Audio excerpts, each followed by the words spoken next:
আন্দোলন চলছে। We want justice. We want justice. গ্রেফতার করতে হবে। পুলিশের গ্রেফতার করা হবে।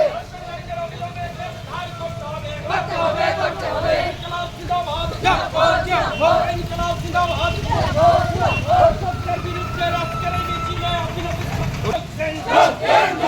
We want justice. We want Justice for Archicor! Justice for Archicor! We want justice! Justice! We want justice! Justice! We want justice! Justice! Venikala, was it up for?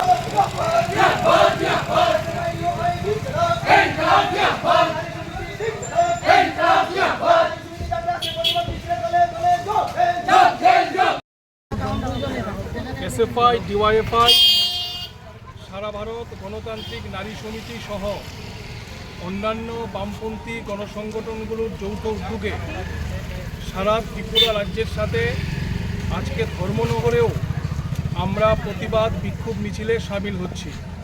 আপনারা জানেন যে এই মুহূর্তে সারা পৃথিবী, আমাদের দেশ তুলপাড়। বিশেষ করে আরজিকর মেডিকেল কলেজ এবং হাসপাতালে একজন পড়ুয়ারত চিকিৎসককে যে নারকীয় কায়দায় প্রথমে রেপ, তার পরবর্তী সময়ে তাকে খুন করে দেওয়া হয়েছে, এই ঘটনার সুষ্ঠু তদন্তের দাবিতে সারা দেশের সাথে আজকে বামপন্থীরাও রাস্তায় নেমেছে।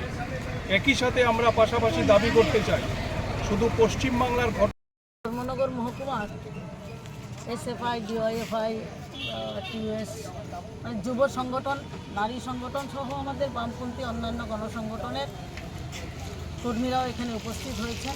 আপনারা জানেন কলকাতার আরজিকর মেডিকেল কলেজের যে একটি হত্যাকাণ্ড সংঘটিত হয়, ধর্ষণ তারপরে হত্যা, তার নিন্দাতে এবং আমাদের রাজ্যের এই বিগত দিন থেকে শুরু করে আজকে অবধি আমাদের রাজ্যের মধ্যেও এরকমের অনেক মেয়ে, নারীরা বিভিন্নভাবে এই ধর্ষণ, খুনের শিকার হচ্ছেন।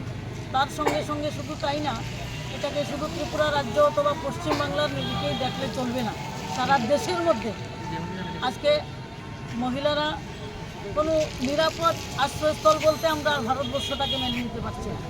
প্রতিটা জায়গায় মহিলারা তার কাজের স্থলেই হোক, অন্যত্র হোক, স্কুলে হোক, কলেজে হোক, সব জায়গায় একটা সে আক্রমণের শিকার হচ্ছে, তার ইজ্জত বিভিন্ন সময় আক্রান্ত হচ্ছে।